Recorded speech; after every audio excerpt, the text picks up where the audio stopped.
Hello everyone, welcome to my channel Ease Learning. This is Monica Saigal and today I will discuss about Savitri Bai फुले.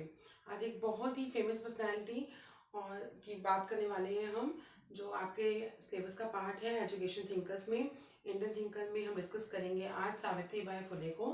ठीक है, तो बहुत ही inspiring story है इनकी, discuss करते हैं इन्हें. सावित्री बाई फुले, इनका जन्म हुआ था जनवरी 3 में 1831 में नए गांव में.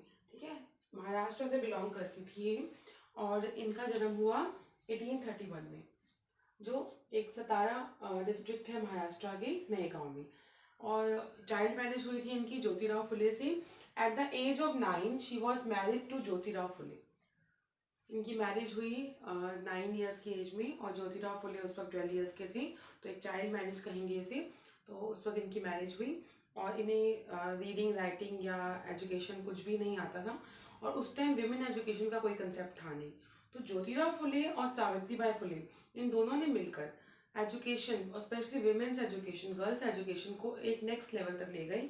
और आज जो हमें फ्यूचर में इतने राइट्स मिले हुए हैं या विमेंस एजुकेशन की हम बात करते हैं, तो ये उस टाइम 1831 के टाइम की बात है, जब तब उन्होंने वुमेन्स एजुकेशन के लिए एक फाइट की. और ज्योतिराव फुले जो एक सोशल वर्कर थे, उन्होंने सोचा कि जितने भी सोशल इवल्स हैं उसका सारा सोल्यूशन एक ही है कि जब आप लोगों को एजुकेट कर दो, और स्पेशली विमेंस को एजुकेट करो, क्योंकि विमेंस एजुकेशन की कोई बात थी ही नहीं. तो ठीक है, तो डिस्कस करते हैं नहीं. After marriage with her husband support, Phule learn to read and write. ठीक है, खुद से तो इन्हें कुछ भी नहीं आता था लिखना पढ़ना, लेकिन जब इनकी मैरिज हुई और विद हर हस्बैंड सपोर्ट इनको रीडिंग और राइटिंग जैसी बेसिक स्किल सिखाई गई. Both of them eventually went to the found India's first school for girls. इन्होंने जो इंडिया का फर्स्ट स्कूल है गर्ल्स के लिए वो फाइंड आउट किया, बनाया, क्योंकि इससे पहले जो स्कूल थे वो ब्रिटिश गवर्नमेंट के अंडर थे. गर्ल्स स्कूल तो थे भी नहीं, और जितने स्कूल थे वो ब्रिटिश गवर्नमेंट के थे. और इन्होंने इंडियन स्कूल, खुद से एक स्कूल बनाया गर्ल्स चाइल्ड के लिए. ठीक है, भीलवाड़ा इन पुणे 1848 में. इनिशियली तो जो गर्ल्स स्कूल था उसमें सिर्फ 9 ही बच्चे थे, लेकिन इंक्रीज होते होते ही 150 तक गए, और बहुत सारे स्कूल इन्होंने खोले. वर्क फॉर जेंडर बायस, उन्होंने जेंडर बायस पे बहुत काम किया. दोनों हस्बैंड वाइफ ने जेंडर बायस पे बहुत काम किया. ज्योतिराव फुले जो थे वो एक सोशल वर्कर थे, और सावित्री बाई फुले जो हमारी फर्स्ट फीमेल टीचर थी इंडिया की, उस वक्त ये टीचर बनी.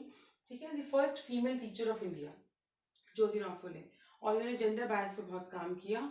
Observing all the societal evils, Jyotirao Phule took the decision to educate women. इन्होंने देखा कि जितने भी हमारी सोसाइटी में कमियां हैं, बुराइयां हैं, जैसे कि उस वक्त हेड शेव कर दिया जाता था विमेंस को अगर विडो हो जाती थी. एक तो चाइल्ड मैरिज, ऊपर से इतनी कम उम्र में जब विडो होती थी तो उन्हें हेड शेव, आपने मूवीज भी देखी होंगी, हेड शेव कर दिया जाता था. या कोई भी किसी भी तरीके का एक राइट्स या प्लेजर नाम की चीज़ उनके लिए नहीं थी, या हैप्पीनेस नहीं थी.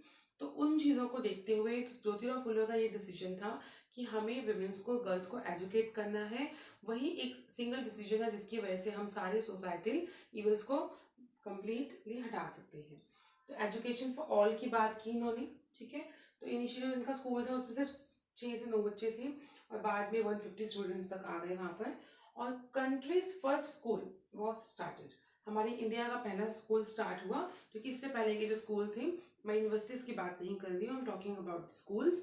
तो स्कूल्स जो थे वो जो सावित्री बाई फुले और ज्योतिराव फुले के साथ मिलकर बने. Abused very harshly at every moment of their life. जब मैं इनकी बायोग्राफी स्टडी कर रही थी फॉर दिस लेक्चर, तो मैंने देखा कि गूगल पर सर्च करके, जो मैटर आप सर्च करते हैं वीडियो लेक्चर को बनाने में, तो उसमें था कि अब्यूज वेरी हार्शली, उन्हें इतना अब्यूज किया जाता था कि जब वो स्कूल जाती थी तो अपने साथ 2 साड़ी कैरी करती थी, क्योंकि जब स्कूल जाने का जितना रास्ता था तो जितने भी आसपास के जो विलेज के जो लोग थे वो उन पे पत्थर, कीचड़ और जो बासी खाना होता है वो सब फेंका करते थे कि वो स्कूल ना जाएं और टीच ना करें. और इसलिए वो अपने साथ एक एडिशनल साड़ी कैरी करते थे ताकि वापस जाके चेंज करें और अपना टीचिंग का काम वो कंप्लीट कर पाए. ठीक है, तो जो उनका फर्स्ट स्कूल था वहाँ पे वो एज अ प्रिंसिपल वर्क कर रही थी और सारे बच्चों को टीच करती थी. तो इतना ज़्यादा, क्योंकि सोसाइटी ना चेंज एक्सेप्ट नहीं करती. जो भी इनिशिएट करता है किसी भी नई चीज़ के लिए, सोसाइटी एक्सेप्ट नहीं करती, क्योंकि उन्हें वही पुरानी चीज़ों की आदत होती है, भले ही वो उसमें परेशान होते हैं, लेकिन वो एक्सेप्ट नहीं करते. तो यही था उस वक्त इनिशियली एक्सेप्ट नहीं किया गया और आज वुमेन्स को इतने राइट्स और एजुकेशन मिल रही है या फ्रीडम है, तो स्टार्टिंग वहाँ से की गई थी, तभी जाके आज हम सबको ये चीज़ें मिल पा रही हैं। इसलिए इन्हें mother of modern girls education भी कहा जाता है। ठीक है, तो her first collection of poem is Kavya Phule was publish in 1854। इनकी जो फर्स्ट कलेक्शन ऑफ पोएम थी वो थी काव्या फुले। इंपॉर्टेंट है, बाकी सब इनकी राइटिंग्स नहीं है, इतनी पोएम्स हैं और ज्योतिराव फुले को लिखे गए कुछ लेटर्स हैं। शी एस्टैब्लिश महिला सेवा मंडल। इन्होंने महिला सेवा मंडल भी बनाया to raise concerning women rights, ताकि वहाँ पर वो वीमेन्स राइट्स के बारे में एजुकेट कर पाएँ और बता पाएँ, ताकि वो अपनी फैमिली को भी एजुकेट कर पाएँ। Jyotirao Phule died in 1890 after his husband death. तो इन्होंने जो ज्योतिराव फुले की एक संस्था थी सत्य शोधक समाज, उसको उस पर काम किया, which was founded by him, Satya Shodhak Samaj. ठीक है, she used to feed 2000 children every day during the epidemic. वहाँ पे प्लेग फैला था और इस एपिडेमिक के वक्त इन्होंने 2000 बच्चों को डेली लेवल पे फीड, मतलब उन्हें जितने भी खाना पीना होता है उनका और उनकी टेक केयर करना। और इसी एपिडेमिक के वक्त ही इनकी डेथ हुई, जब एक बीमार बच्चे को ये अपने कंधे पर लाद के हॉस्पिटल जा रही थी, तो इन्हें भी प्लेग हो गया था, उनकी डेथ हो गई थी। इन्हें पता था कि बीमारी फैलती है, फिर भी इन्होंने उस एपिडेमिक के वक्त बहुत लोगों की सेवा की। 2000 बच्चों को डेली लेवल पे इन्होंने फीड किया और कितने स्कूल्स खोले और सभी के लिए काम किया। ज्योतिराव फुले ने भी किया और सावित्रीबाई फुले ने भी किया। और इनकी एक और राइटिंग है भगवान के श्री सुबोध रत्नागर, ये भी इम्पॉर्टेंट है। वैसे तो काव्या फुले से ही क्वेश्चन आता है ज़्यादातर। और वुमेन्स एजुकेशन की बात करें तो वुमेन एजुकेशन पे सबसे ज़्यादा काम किसने किया है? सावित्रीबाई फुले ने। ठीक है, तो काव्या फुले और भगवान का श्री सुबोध रत्नागर, ये दो इनकी राइटिंग्स हैं। बाकी में सावित्रीबाई स्पेशल नाम दिया हुआ है। आपको मैंने अरविंदो घोष की एक क्लास ली थी, तो उसमें सावित्री जो पोएम थी, एपिक पोएम, जो महाभारत के ऊपर बेस्ड थी, तो वो अरविंदो घोष की है। ठीक है, और सावित्रीबाई फुले में जो राइटिंग्स इनकी हैं उनमें सावित्रीबाई का नाम दिख जाएगा। सिर्फ सावित्री की अगर बात करें तो सावित्री जो है वो, ये क्वेश्चन 2020 में भी आया है, तो श्री अरविंदो घोष की है ये। और सावित्रीबाई अगर लिखा हुआ है तो वो सावित्रीबाई फुले की है। ठीक है, तो ये थी सावित्रीबाई फुले की एक ऐसी क्लास जिसमें इनके बारे में बताया है। और एजुकेशन थिंकर भी बहुत ही इम्पोर्टेंट है।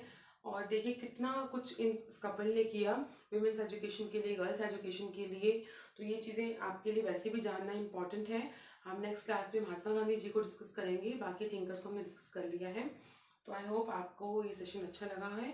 अगर अच्छा लगा है तो please like, share and comment. और जो भी चैनल के साथ नहीं है वो सब्सक्राइब कीजिए चैनल को। And do not forget to hit the bell icon for latest update. Thank you.